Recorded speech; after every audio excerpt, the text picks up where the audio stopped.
안녕하십니까. 대성 쌤 오늘 굉장히 재미있는 뉴스를 하나 갖고 오셨잖아요. 맞아요. 뭔가요? 중고등학생들이 가장 되고 싶은 직업 1위 교사, 초등 1위는 운동선수라는 기사입니다. 정말요? 예. 근거가 뭐예요? 교육부와 한국직업능력연구원에서 초중고생 23,000명, 학부모 15,000명, 교원 2,800명을 대상으로 조사를 했다고 합니다. 아니 그렇게 참여한 인원이 많다라면 좀 신뢰가 가는 조사네요. 예. 그럼 우리 한번 초등학생, 중고등학생 한번 나눠서 생각해 볼게요. 예. 초등학생들이 가장 되고 싶은 직업 1위 예. 운동선수, 2위 의사, 3위 교사, 4위 크리에이터라면 유튜브나 뭐 이런 플랫폼의 창작자겠죠. 창작자. 그다음에 그러면 5위는 경찰관, 수사관이라고 합니다. 와. 아니 저희가 이제 크리에이터나 의사 이런 부분들은 이해가 되는데 자랑스럽기도 하면서 조금 이제 모호한 게 있어요. 어떻게 선생님이 이랬을까요? 좀 그걸 해석을 좀 해주세요. 초등학교에서는 교사가 3위고 3위. 중고등학교에서는 1위였어요. 중고등학교. 예. 제가 착각했습니다. 예. 1위 운동선수. 왜 초등학생들이 운동선수가 되고 싶어 한다고 생각하세요? 유명한 스포츠 스타의 영향이 아닐까. 예를 들면 뭐 손흥민 선수라든가 김연아 선수라든가 아이들이 이런 선망하고 이런 되고 싶어하는 게 아마 그런 영향이 있을 것 같습니다. 그렇죠. 많은 사람들의 관심을 갖고 또 그 선수들이 갖고 있는 성공에는 다 이면에는 굉장히 노력과 그리고 그 꾸준히 자기 직업에서 성공하기 위한 그런 모습들이 있기 때문에 그런 부분들이 학생들한테 굉장히 긍정적으로 작용했던 것 같아요. 두 번째 의사. 왜 의사가 이라고 우리 생각하세요? 학생들이 가장 피부에 와닿고 지금 되게 중요하고 정말 도움이 된다라고 생각하는 게 아마 의사라는 직업이 아닐까 생각이 듭니다. 그렇죠. 코로나19 상황 속에서 의사 선생님들께서 보여주신 어떤 그 노고 그리고 우리가 평상시에 이제 접하는 어떤 전문 직업군 중에 하나잖아요.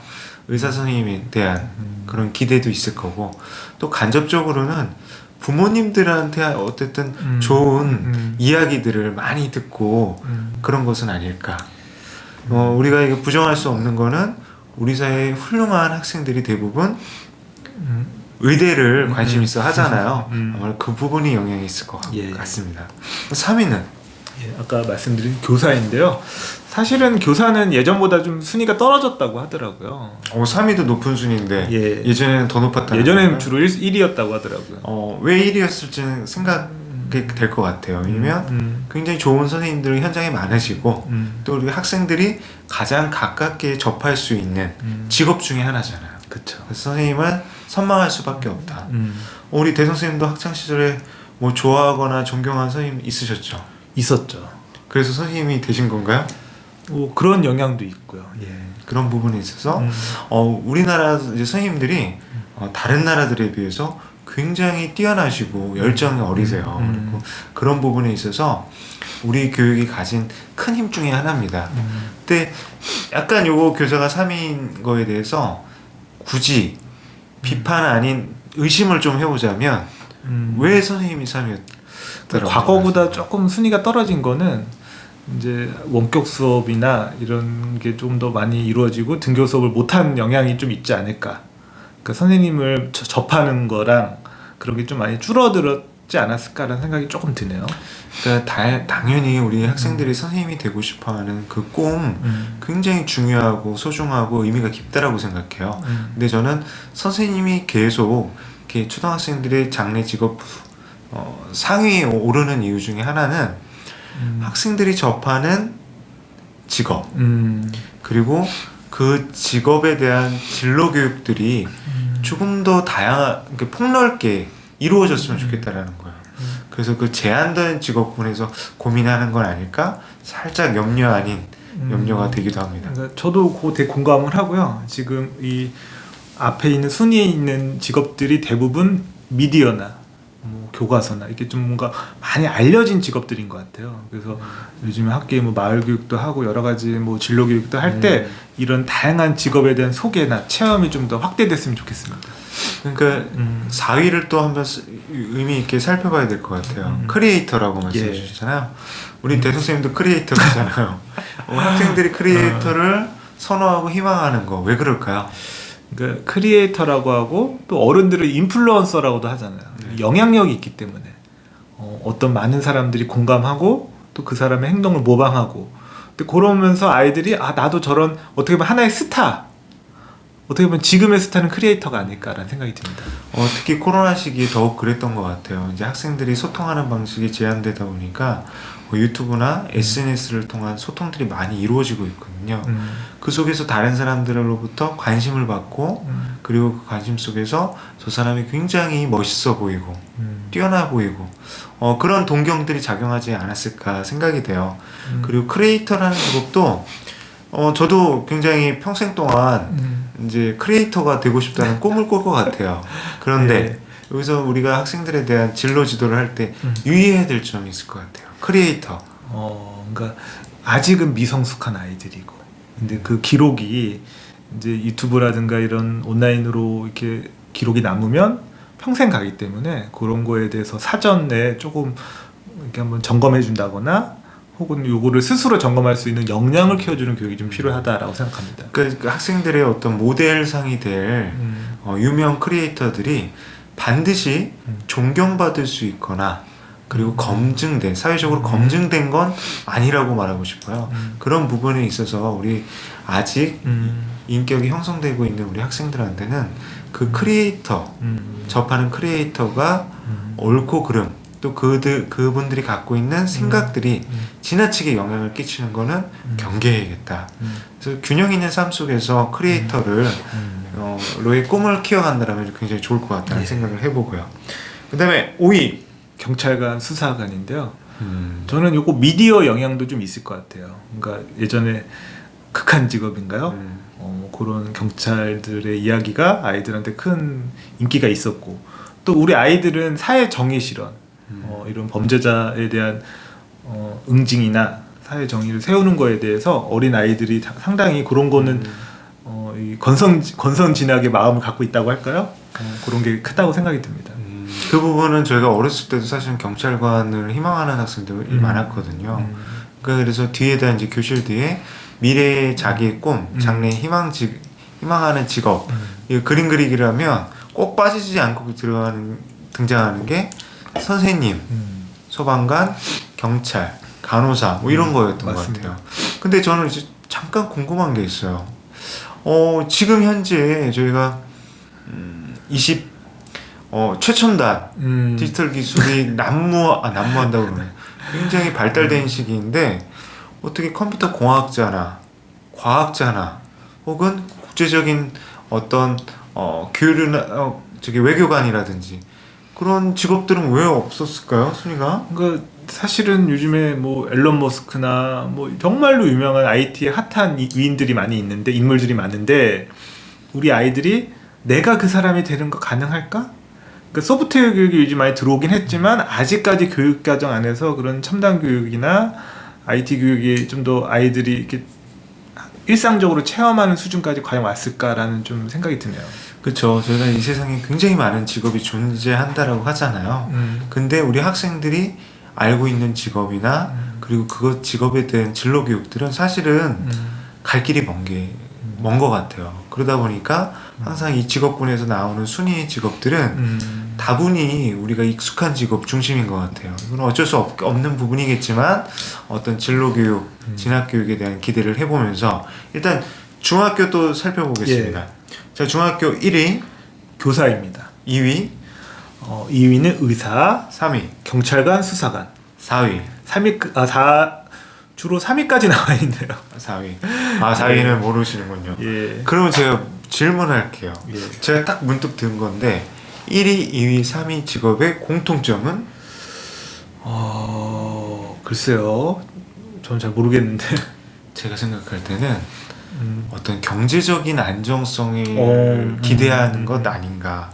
그러니까 참 요즘에 직업의 변화나 직업을 둘러싼 환경의 변화가 급속하게 이루어지고 있습니다. 근데 우리 학생들이 어떤 이런 2030 세대들로 회자가 되잖아요. 우리 젊은이들이 스펙을 쌓아야 되고 그리고 안정된 직장을 찾기 위해서 굉장히 노력하고 있는 모습들이 언론에 통해서나 보도되거나 주변의 목소리로 아마 학생들한테 전달되는 것 같아요. 그래서 저는 이 직업, 세 가지 직업군 다 훌륭합니다. 그렇지만 학생들이 조금 더 도전적인 직업에 관심을 가지면 어떨까라는 생각도 해봐요. 예를 들어서 지금 코딩을 하는 프로그래머 같은 경우는 대학교 입학과 동시에 기업들한테 러브콜을 받는다라고 해요. 심지어 우수한 학생들을 확보하기 위해서 대학생들한테 용돈까지 주고 여러 가지 혜택을 제공한다라고 해요. 예. 왜 프로그래머 없는 겁니까? 그래서 여기 마침 기사를 보니까 중간에 중학생들 중에 파리에 지금 이 소프트웨어나 컴퓨터 공학자가 있고 고등학교에 가서는 4%까지 올라간대요. 그래서 지금 요 신문 기사 상에도 이런 코로나 영향, 그다음에 IT나 이런 분야에 각광받기 때문에 좀 높아졌다라고 나오고 있네요. 근데 이 부분에 있어서 저희가 이제 교육 현장에 있으니까 교육적으로 조금 더 부차적으로 해석하자면 제가 이제 발견한 부분, 그러니까 1위 교사였고 2위 의사였고 3위가 아까 전에 경찰이나 경찰관이었죠. 예. 근데 이런 부분들을 살펴보면 저희가 학생들이 이 직업에 대해서 갖고 있는 이제 인식들이 굉장히 인식풀이 좁다라는 걸 제가 확인할 수 있었잖아요. 그리고 제가 생각할 때 저희가 학생들이 모두 다 다른 학생들과 마찬가지의 교육 체계를 밟아가야 된다라고 생각을 하고 있는 것 같아요. 저도 지금 초등학교, 중학교 들으면서 아이들이 되게 현실적으로 바뀌었다. 그리고 안정적으로 바뀌었다. 그리고 이제 고등학교 제가 말씀드리겠지만 고등학교는 2위가 간호사, 3위가 군인입니다. 그래서 저는 약간 그 추세를 보면서 고등학교 하면 더 안정적으로 바뀌는 거 아니야? 그리고 직업이 지금 새로운 직업이 계속 생성되고 있거나 혹은 아까 말씀하신 프리랜서에 가까운 그런 직업들은 조금 이렇게 후순이다. 그래서 우리 아이들이 아까 우리가 개정교육과정 뭐 얘기할 때 불확실성에 도전하는 그런 인재를 키운다고 했는데 실제 진로교육이 희망만 봐서는 되게 더 안정을 추구하는 거로 되고 있는 게 아닌가라는 걱정이 좀 드네요. 그래서 이 신문기사를 살펴보면 교육부 평생직업교육국장님께서 말씀하신 건데 4차 산업혁명이 가속되고 있다. 현재 직업은 앞으로도 계속 존재한다라는 보장이 없잖아요. 근데 그런 속에서의 변동성과 불확실성, 복잡성을 이제 내포하고 있는데 미래사회의 특징으로 우리 학생들은 너무나 전통적인 직업군을 선택하고 있다는 거예요. 그래서 이 부분에 있어서 학교 진로교육의 내실화가 필요하다. 그리고 지역사회와 산업 현장과의 연결이 필요하다라고 말을 하고 있어요. 해외 사례를 한번 좀 이야기를 하고 싶습니다. 해외에서는 사실은 민간학이 협력하는 진로교육들이 이루어지고 있거든요. 저희가 클러스터라는 말 들어보셨어요? 이런 학교, 그 다음에 이런 연구기관 혹은 전문 기업까지 연계된 그런 협업 시스템을 말하는 게 아닌가라고 저는 알고 있습니다. 그런 것들을 통해서 학생들이 학교 교육을 받으면서 자연스럽게 산업현장과 진로 체험의 기회를 가져야 될 것 같아요. 사실은 교실 속에서 변동성과 불확실성, 미래의 복잡성을 논하기에는 학생들의 체감도가 낮아져요. 그러니까 더 움츠려드는 것 같은 생각도 들어요. 제가 조금 더 얘기하면 자꾸만 비약이 될 것 같은데 대성쌤한테 한번 편하게 질문해 볼게요. 다시 태어나신다라면 어떤 직업을 갖고 싶습니까? 저는 어떻게 보면 교사로서 되게 안정적인 삶을 살아왔고요. 근데 다만 혜성쌤과 그 안정성 안에서 충족하지 못했던 부분이 있어서 이런 유튜브 활동을 하거든요. 그래서 이런 작가라든가 이런 크리에이터로서 좀 더 활동을 한번 해보고 싶습니다. 그러니까 크리에이터, 예. 유튜버로서. 그러니까 우리 대성쌤이 안정된 직업 속에서 생활했다고 그러는데 사실은 저희 굉장히 치열하게 있었죠. 교사 시절에도. 그러니까 모든 분들이 하는 오해가 뭐냐면 그 선생님들이 학생을 가르치면 그 이후에는 굉장히 우아한 시간들이 있을 거라고 생각하는데 정말 제 뭐 자기 자랑 같아서 그리고 혹은 이제 자기 학대 같아서 얘기는 못 하겠는데 수없는 밤을 새웠죠. 그런 연찬의 노력들이 있었는데 일단은 이런 말씀을 드리고 싶어요. 저는 다시 태어난다면 조금 더 도전적인 그러니까 굉장히 불확실성이 가득한 그런 직업을 해보고 싶어요. 그래서 개인적으로는 1인 개발자 이런 것들을 사실은 제가 학교 교육 현장에서 우리 학생들을 훌륭한 인재로 키워가는 그런 것으로서 선생님들이 큰 역할을 해주시거든요. 근데 사회 현장 속에서 저도 치열하게 1인 개발자로서 어떤 사회에 맞는 서비스를 개발하고 혹은 어떤 솔루션을 완성해 나가고 그런 전쟁 같은 삶을 살아보고 싶다는 생각을 하는데 근데 모든 이 영상을 보시는 분들이 저 배부른 고민 아니야 이렇게 생각하실 텐데 저는 이제 그런 생각을 해봐요. 당연하죠. 그러니까 저희가 경험해보지 못하는 거에 대한 동경이 있을 거라고 생각해요. 그렇지만 그 어떤 직업도 편안하고 안락하기만 한 직업은 없을 거라고 생각해요. 그래서 저는 이 사회 안전망이라고 하잖아요. 그러니까 내가 최소한의 삶을 영위할 수 있는 안전망이 잘 구축된 상태에서 다양한 도전을 해도 또 재교육을 받을 수 있는 기회가 있고 이런 게 또 권장되는 사회이고 또 평생 교육이 잘 구축된 사회여야만이 이런 진로 희망이나 이런 것들이 이제 바뀔 것 같아요. 지금 우리 아이들은 부모님의 세대 혹은 TV로 바로 위에 대학생들 젊은 청년들의 삶을 보면서 움츠러질 수밖에 없는 그런 때가 아닌가라는 생각이 듭니다. 그 예전에 다보스 포럼인가요? 그런 이야기가 있었죠. 앞으로의 학생들은 평생 동안에 3가지 이상의 직업을 가질 것이다 라고 했고 지금 저희 이제 교직에 계신 선배님들도 보시면 다 퇴직하시고 은퇴하시는 게 아니거든요. 제2의 직업, 제3의 직업을 갖고 있고 저희 부모님조차도 지금 굉장히 열심히 제 직업 현장에서 종사하고 계시잖아요. 그런 것들을 보면 앞으로 우리 학생들한테 스스로의 진로를 개척할 수 있는 약간 개척자의 마인드, 프론티어 정신 이런 거 필요하지 않나 이렇게 생각해 봅니다.